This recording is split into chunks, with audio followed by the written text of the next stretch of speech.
T'aies un pied dehors ou une tasse à la main, que tu sois au volant, sur un canapé ou dans un coin, pas besoin de stopper ce que tu fais, on te parle là où tu es. On parle de livres, bien sûr, mais aussi de souvenirs. De ce qui nous touche, nous bouscule ou nous fait sourire. Bienvenue dans les merveilles à mots ouverts, un souffle de plusieurs voix dans ton univers. bonne écoute. Bonjour à tous et bienvenue dans ce nouveau chapitre des merveilles à mots ouverts. Moi, c'est Karen du compte Bookstagram Booksta2K et je suis à Tana aujourd'hui en compagnie de Dina Ravak sur Instagram. Bonjour à tous. Interview, on dirait que t'es là, genre. Alors, du coup, Dean, déjà, je suis très contente d'être avec toi là aujourd'hui. Notre thème, c'est comment choisir ses résolutions livresques sans se mettre la pression. Pourquoi ce thème? Alors, tout d'abord, bonne année tout le monde. On est en train de... On est le 23 décembre, oui. Mais ce sera un épisode du podcast qui sortira en janvier. Donc, bonne année à vous. Oui, bonne année. On souhaite plein de bonnes lectures et puis des découvertes également. Donc, comme c'est le début de l'année, il y a les objectifs qu'on se fixe et puis il y a aussi les résolutions. Et je pense que là, ce qui vraiment nous passe par la tête, et puis en tout cas ce qui me passe par la tête, c'est comment ne pas gâcher les lectures, le plaisir de lire, c'est ça, ne pas se mettre la pression, oui, par rapport aux résolutions, voilà. Donc la question c'est, est-ce qu'on peut vraiment se fixer des résolutions livresques sans se mettre la pression, sans se cacher le plaisir de lire? Donc bien sûr la réponse c'est oui, c'est pour ça qu'on est là aujourd'hui pour en parler. Donc à travers cet épisode, on va parler un peu des résolutions livresques, mais surtout de liberté, de rythme et comment apprécier la lecture quand même. Donc allons-y, installez-vous confortablement parce que on va commencer. Alors, déjà, Dean, à ton avis, d'où vient pas cette pression, on va dire, mais d'où vient tout cet objectif de j'ai envie de lire X livres par an, je veux lire 50 livres par an. Pourquoi on se fixe des objectifs comme ça, déjà? Bon, je pense que c'est principalement à cause des apps et des sites comme Goodreads ou il y a Fable aussi. Et je pense que sur Fable, il y a même des objectifs que tu dois faire par jour. Ah bon? Oui. Page à lire par jour? Oui, je crois qu'ils appellent ça des strikes ou un truc comme ça. Comme sur Duolingo? Ouais, c'est tous les jours.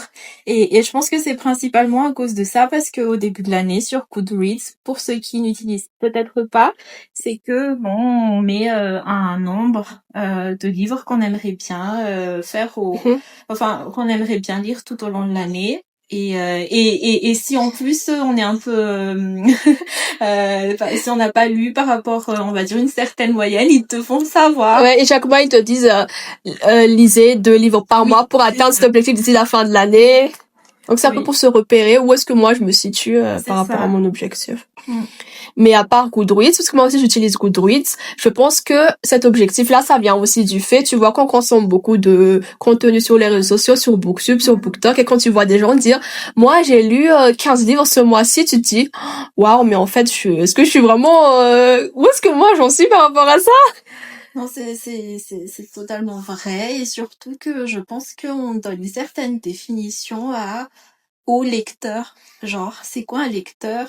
Est-ce que c'est juste une personne qui lit genre un livre tous les 3 mois, un livre par an, ou est-ce que c'est vraiment la personne qui en fait vraiment comme un mode de vie? Ouais. Et je pense qu'il y a un peu ça quelque part par rapport aux résolutions. Si par exemple tu te dis lecteur, tu te dis donc je dois lire un certain nombre de livres, mais pourtant moi je pense que tout le monde est lecteur, peu importe le nombre de livres qu'on lit, tant qu'on aime lire. C'est ça. On est lecteur, peu importe. Et tu sais aussi souvent sur les réseaux sociaux, par exemple, si tu prends des booktubers comme Larissa, je sais pas si tu connais Larissa Reed. Larry Reed. Elle s'appelle Larry Reed. Elle, c'est vraiment, elle est créatrice de contenu à temps plein. Donc, quand elle ne lit pas, elle crée du contenu sur les livres. Et après, je me suis dit, mais en fait, la majorité des personnes qui lisent autant de livres, c'est un travail qu'ils font à temps plein. Donc, je devrais pas me comparer déjà. Pourquoi je me compare déjà? Non, tu as tout à fait raison. Et puis, au-delà de, c'est leur travail. Il y a aussi par rapport au mode de vie Ouais. qui est peut-être différent. Il y a peut-être des gens qui travaillent à la maison. Il y a peut-être des gens qui sont dans les transports très longtemps, donc ils ont le temps de lire. Donc c'est c'est difficile au fait de comparer deux choses qui sont pas pareilles. Donc c'est un peu comme ça que moi je le vois et que je me déculpabilise un peu quand je me compare trop. Mais comme on est tout le temps sur les réseaux sociaux, C'est difficile. on n'est pas à l'abri de comparaison. Ouais. Mais donc, au final, et si le problème, ce n'était pas nos résolutions, mais la manière dont on choisit nos résolutions? Oui, je suis tout à fait Comment d'accord. toi, tu choisis tes résolutions livresques à chaque début d'année? Tu te passes par rapport à quoi? Alors, avant, à cause de Goodreads, si par exemple, je savais à peu près ma moyenne de livres par mois, bah, je me basais sur ça. Si avant je disais, ah, mais je peux lire 2 livres par mois, bah, je fais 2 fois 12, donc 24. Donc 24 livres, ça c'est Ok, donc tu mon raisonnes par objectif. mois. Tu te dis, Oui. je peux lire 2 livres environ par mois, et après tu te dis, C'est ok, ça. c'est comme ça que tu fais. Et après, par exemple, si j'ai fait ça en 2022, bah pour 2023, parce que je suis un peu overachiever, on va dire, bah je fais plus. Si j'ai fait Tu essaies de 24, faire bah plus je chaque fais année. 48 par exemple, je fais x2. Je pense qu'il y avait un moment c'était comme ça, et surtout, bon, avant je m'étais pas vraiment des objectifs très ambitieux, mais pour après vers septembre me dire ah j'ai bien fait, et du coup j'ai genre 120% et là je me sentais bien. Oui, mais juste peut-être j'ai un peu finir sur ça. Je pense que cette année ma seule résolution c'est de lire moins justement. Pour pouvoir apprécier plus, C'est ça. prendre plus ton temps quand tu lis, pas Oui. se presser. Oui, c'est ça, parce que j'ai l'impression que comme je consomme beaucoup, bah j'oublie beaucoup de choses aussi. C'est ça aussi. devient Plus on lit, dans la tête. Oui. Non, je te comprends parfaitement. Oui, mais toi, comment tu fais par exemple? Moi, pour revenir à ce que tu as dit tout à l'heure, je fixe mes objectifs en fonction de tout ce qui m'attend dans l'année. Donc, j'essaie vraiment d'identifier quels sont les grands axes, les grands événements qui nécessitent beaucoup de temps de ma part. Et après, je me dis combien de temps je peux consacrer à la lecture à côté. Par exemple, en 2024, je crois, j'avais plein de procédures à faire par rapport à mon départ de Madagascar et je savais que j'allais passer en relation à distance aussi. Donc j'avais plein de choses. Alors j'ai essayé de réduire un peu mon objectif. Et pour 2026, la prochaine année là, je vais avoir un mémoire de fin d'études à écrire. Donc là, je vais vraiment faire baisser parce que ça va me nécessiter beaucoup de temps. Mais ouais, du coup, lire selon mon rythme de vie, je prends en compte les études, le travail, les activités qu'on fait comme le podcast, le club de lecture et bah les relations à côté. Non, mais ça m'inspire trop ce que tu me dis, parce que au final, je pense que c'est vraiment la meilleure organisation à faire. Parce que du coup, toi, la lecture, ça s'imbrique dans ta vie. C'est pas le contraire. Tu vois ce que je veux dire? C'est pas tu as la lecture. Ok, et après j'essaie d'entraîner. Tu vois. Je vois. Non. Parce que, la lecture, pour moi, c'est ma passion. Je pense pas, je veux pas délaisser la lecture non plus. Mais faut se dire, quand on grandit, on a d'autres responsabilités. Il y a des choses qui viennent avant la lecture. Peut-être quand j'ai pas 5 ans auparavant, j'avais que la lecture comme objectif principal, mais peut-être je grandis, j'ai d'autres responsabilités. J'essaie d'impliquer la lecture à côté. Tu es ma Benjamin, mais je vais être comme toi quand je serai grande. J'ai dit ça à Tic aussi, parce que bon, Tic est number one fan de l'organisation de Tic et Gusta. Oui, c'est ça. Oui. Mais à part le rythme de vie, je crois que pour se déculpabiliser aussi, pas se donner trop la pression, il faut se donner le droit de faire certaines choses, pas être très fixe, genre je vais lire 5 livres ce mois-ci, mais se donner le droit de lire moins. Des fois, se donner le droit de DNF des livres, si on n'apprécie pas, parce que plus on va se forcer à lire un livre, plus on va perdre du temps qu'on pourrait en fait passer à lire un autre livre qu'on aimerait plus. Oui, je pense que c'est totalement vrai. Il faut se déculpabiliser par rapport à certaines pratiques Ouais. et voilà, se donner le droit, comme tu as dit, de faire certaines choses. Euh, il y a peut-être, à part TNF, il y a aussi faire des relectures avec les gens parce que, bon, Mais j'imagine toi, que... quand tu fais des relectures, est-ce que tu le comptes comme un nouveau livre Oui. que tu as lu ou est-ce que Ouais. tu le comptes plus? Je compte comme un nouveau livre. Parce que tu Oui. redécouvres d'une autre manière. Et surtout, tu n'es plus la même personne C'est ça. qui lisait, enfin, la personne qui avait lu en 2022 n'est plus la personne en 2026, par exemple. Et moi, je recommande vraiment aux gens de Faire des relire. relectures. Oui, les livres, ça peut être tes favoris, mais je sais que ça fait peur. Les favoris que tu relis. Ouais, imagine, beaucoup de t'aimes gens qui disent plus. Surtout, c'était toute ma personnalité. Après, ça dépend des livres, ouais. Genre, si aujourd'hui, moi, je relis People le Mutant Vacation d'Emily Henry, je sais pas si je re-aimerais comme moi je l'ai aimé à l'époque. Tu sais Et ça quoi? me fait peur. Je pense que quand ça sortira, le film sera... Ah ouais? J'ai peur aussi pour l'adaptation. Ah non, je pense que ça va être bien, franchement. En plus, il y a des petites choses. Ouais, j'ai vu le teasing. Ça avait l'air bien. Et je Ouais. trouve qu'ils ont bien choisi les acteurs aussi. Oui, Mais à voir. J'espère qu'on sera pas déçus. on va faire update après. Et donc, on avait parlé aussi, enfin, on a parlé des relectures, TNF, et puis par rapport à la vitesse de lecture. En fait, je pense que ça aussi, c'est vraiment un point qui peut mettre beaucoup la pression et lié aussi aux résolutions, parce que si on se dit cette année, je veux lire plus, bah, ça veut dire que peut-être Je veux juste plus vite. Et ça, c'est quelque chose qu'il faut aussi peut-être se déculpabiliser, de lire lentement. Et toi, tu lis comment, toi? Genre, tu lis combien de pages environ en 1 heure? Alors moi, j'ai jamais fait... je pense que toi, tu as fait cet exercice où De tu chronométrer? Oui, moi, j'ai jamais fait ça parce que je trouve que les livres sont différents. Mais c'est ça dépend des livres. Par rapport, on va dire, aux difficultés.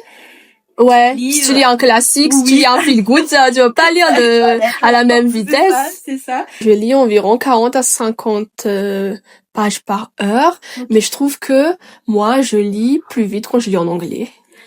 Je sais pas toi. T'es sérieux? Je te jure, genre j'ai l'impression que c'est plus fluide que quand je lis en français et quand je lis en anglais. Et après, je lis un livre en français par la suite, j'ai l'impression que ça me nécessite plus de concentration.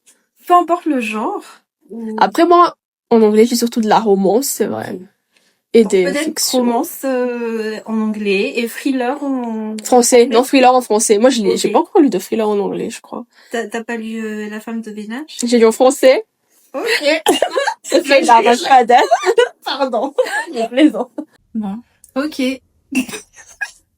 Et sinon, y a quoi d'autre?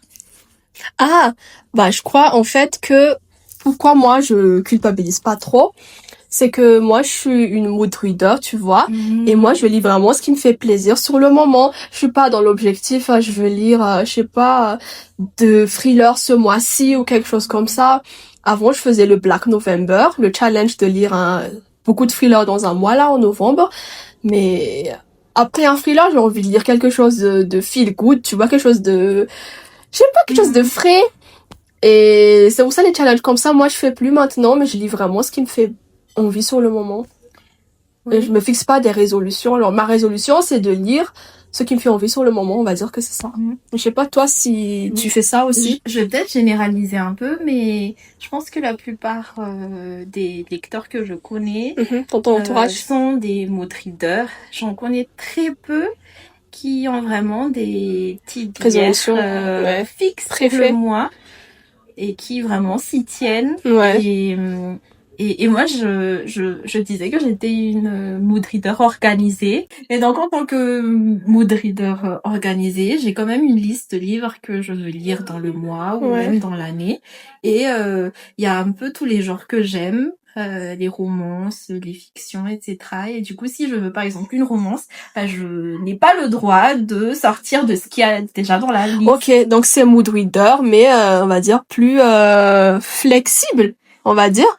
Parce que tu as une liste, mais tu vas lire ce qui te fait plaisir dans la liste. C'est ça. Et après, tu te donnes plusieurs choix, du coup. Pas. Ça veut dire que tu te donnes plusieurs choix, plusieurs options. Tu te laisses plusieurs options. Oui, après, faut dire aussi que j'ai pas genre 3-4 romances à portée de main, tu vois. Donc je prends ce qui y a là après, mais pour les personnes qui ont des TBR vraiment fixes, je trouve ça vraiment il faut Mais tu sais quoi? Quand j'ai réfléchi à ce que je voulais faire pour 2026, je pense en 2025, je voyais beaucoup de vidéos des gens avec, tu vois, les TBR chart. Ah, ton petit ressort, un livre de tâches. Tu veux essayer? Ouais, mais c'est fun, tu vois. Mais est-ce que ça va ensemble avec ma résolution de lire moins? Tu vois ce que je veux dire? Bah, ça peut. Mais peut-être tu vas pas faire ça tous les mois, peut-être, ou je sais pas, ça dépend. Ouais.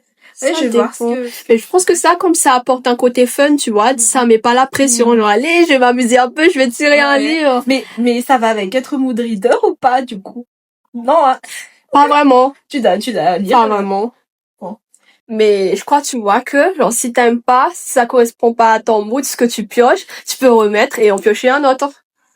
Oui, je suis d'accord. Et d'ailleurs, je pense que ça reprend un peu ce qu'on avait dit au début, c'est le déculpabiliser. Ouais, c'est ça. On peut DNF, on peut mettre en place des petits trucs comme ça et puis si ça marche pas comme on veut. En fait, c'est ça le truc, genre on fait vraiment ça pour déstresser. Mais ouais, c'est ça, c'est l'objectif.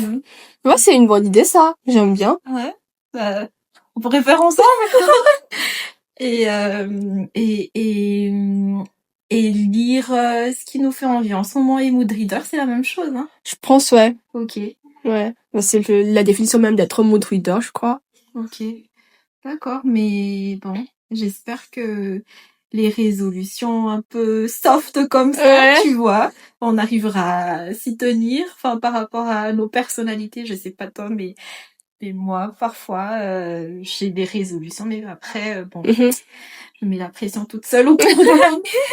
Bah, moi, avant, je me mettais beaucoup la pression. Par exemple, en 2024, quand mon objectif, je regarde dans Goodreads, mon objectif en 2024, c'est de lire 35 livres.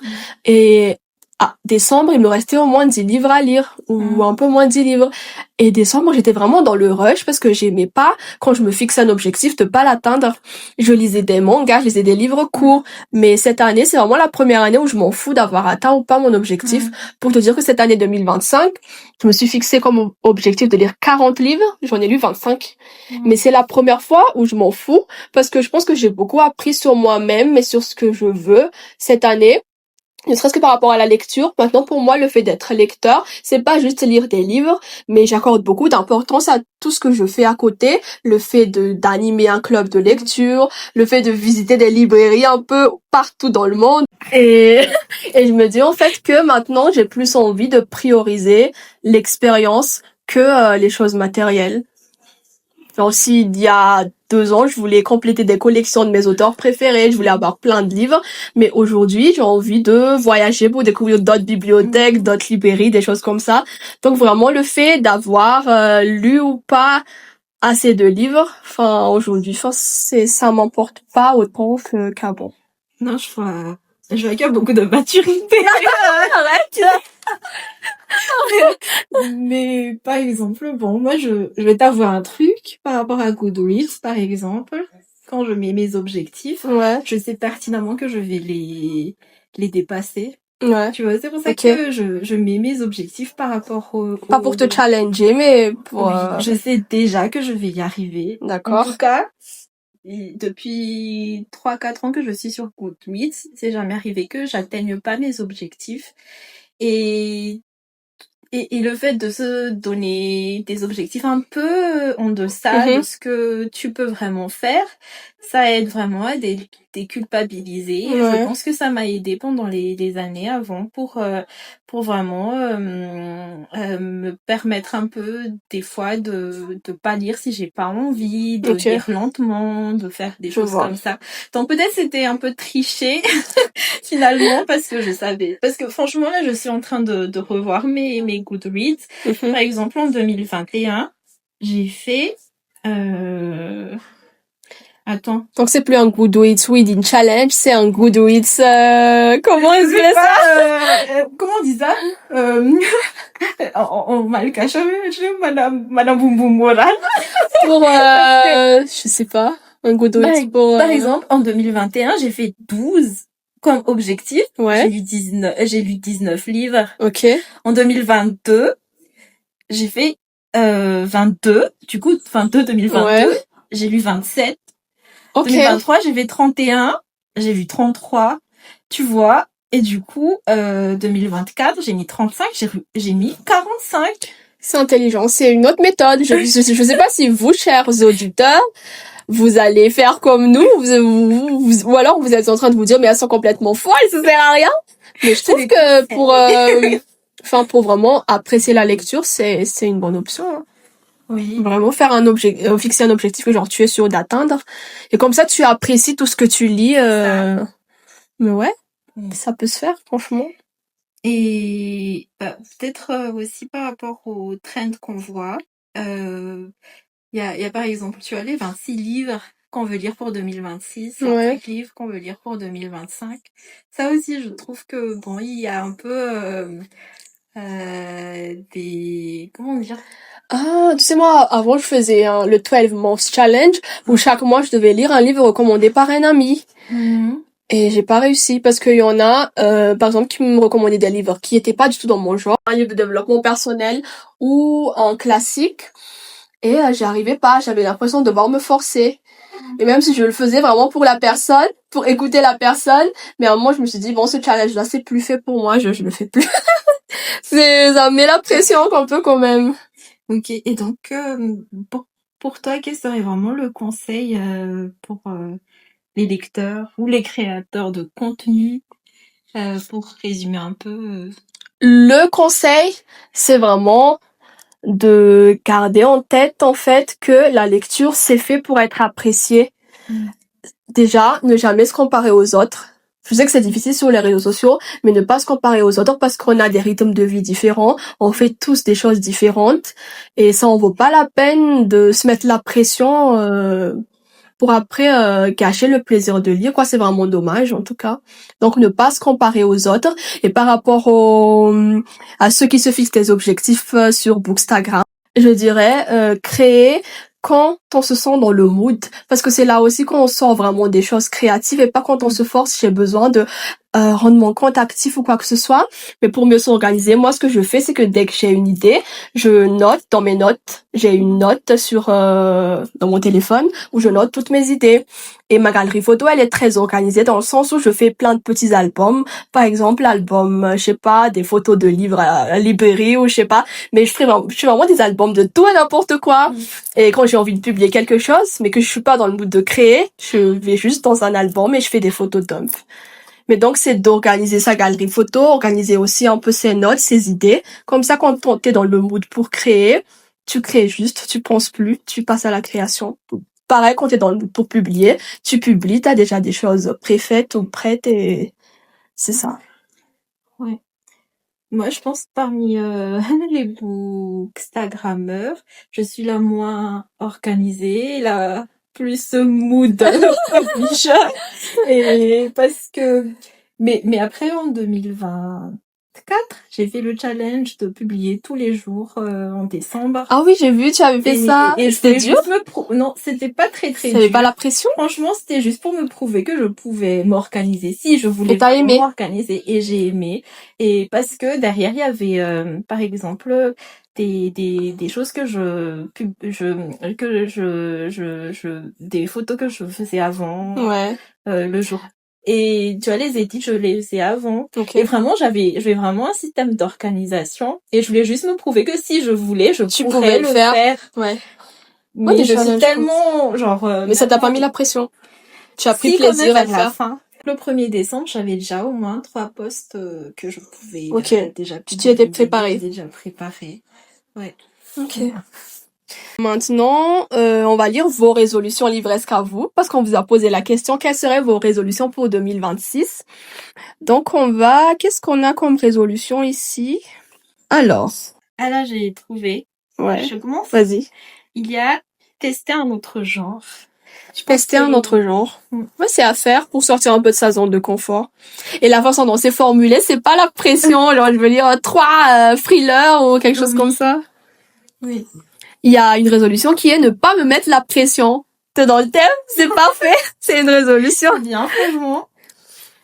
Finir les sagas ou duologies que je commence. Ah, ça, c'est aussi quelque chose d'assez, on va dire, commun, parce que quand on commence une saga ou une trilogie, bah, on veut toujours...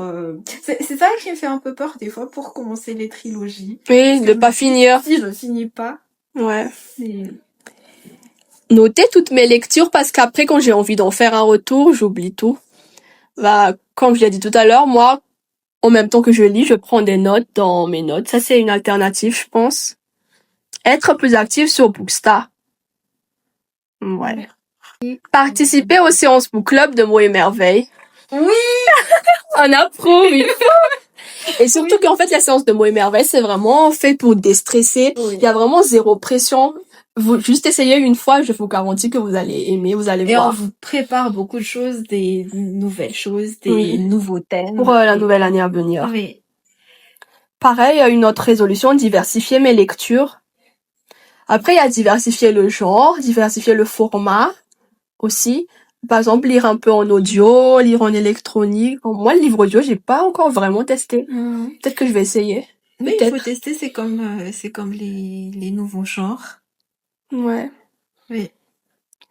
On a quoi aussi comme objectif là? Alors, on a quelqu'un qui nous dit, ma résolution depuis quelques années, lire 50 livres. Waouh! Si j'arrive à lire, tant mieux, sinon tant pis. Mais c'est vraiment la mentalité à avoir en fait. Tant mieux, sinon tant pis, c'est pas la fin du monde. Hein. Du coup, tu vois, je suis curieuse. Quelles sont tes résolutions pour 2026? Alors, mes résolutions pour 2026, déjà, c'est de lire au moins un livre écrit par un auteur malgache. Ok. Je trouve que c'est important, surtout après la crise septembre-octobre là à Madagascar, j'ai vraiment réalisé. C'est aussi de visiter des bibliothèques et librairies dans au moins une nouvelle destination, un nouveau pays que j'ai pas encore vu. Et c'est d'arriver à trouver 5 livres que vraiment j'apprécie et dont je me souviendrai. Pas juste des livres que je lis, tu vois, et après je vais oublier, mais des livres qui vont me marquer. Ok. Je rebondis sur ça parce que c'est ma seule résolution. Ouais. Du coup, on a pareil. J'ai qu'une seule résolution, c'est que je vais lire moins pour pouvoir me souvenir des livres que je lis et peut-être faire la fin de l'année aussi avoir vraiment, parce que ça, mes livres favoris sont souvent les livres qui restent avec moi pendant très longtemps. Justement. Et c'est ça aussi ma résolution, donc pareil. Ouais. Bah, ma seule lecture de l'année, enfin mes 2 seules lectures qui m'avaient marqué cette année, je pense que c'est Just for the Summer de Abby Jimenez et Everything I Know About Love de Dolly Alderton. Ok. Ah, je les ai tous lus. Trop bien. Ouais. Bon, Just for the Summer, t'es là, bon. Justine. Mais oui. Bon, ok. Donc, on arrive à la fin de ce podcast. Qu'est-ce qu'on pourrait retenir en fin de compte pour vraiment se fixer des résolutions livresques sans se mettre la pression? Alors, ce qu'on retient, en fait, le problème, c'est pas les résolutions. Ouais. On peut avoir des résolutions, mais il faut repenser un peu nos résolutions par rapport déjà aux comparaisons, par rapport aux challenges, etc. C'est de faire des résolutions qui plus douces. Oui, qui nous font du bien. Ouais, c'est ça. Des choses qui nous permettent à la fin de l'année de nous dire j'ai pu faire des choses. Ouais, des fois c'est pas forcément dans le faire plus. Parfois c'est vraiment dans le faire moins même pour pas se mettre la pression quoi. Et ne pas oublier que la lecture c'est fait pour être apprécié, pas que ça devienne quelque chose de lourd, pas que ça devienne un poids ou de mettre la pression ou quoi que ce soit. Oui. En tout cas, j'étais très contente d'avoir discuté de ça avec toi, Di. Oui, je suis aussi très contente parce qu'on a pu trouver un endroit vraiment super. Cette œuvre de qualité. Donc, on est au Mango, pour ceux qui se demandent, en mode interview. Oui, le Mango, un Butatu, enfin, Tanarive. Oui. Et la bouffe est très bien, ici aussi. Oui. Le matcha aussi est pas mal du tout. On recommande le lieu. Merci au Mango pour l'accueil. On reviendra. Oui. Et donc, si vous avez aimé ce podcast, on vous invite à liker, à commenter, à partager aussi, à parler autour de vous. Ça nous fait toujours plaisir quand vous Oui, c'est mettez ça. dans les stories que vous êtes en train de nous écouter. Donc, continuez. Merci à tous, au revoir et on se retrouve bientôt pour un nouvel épisode des merveilles À mots ouverts. Bye!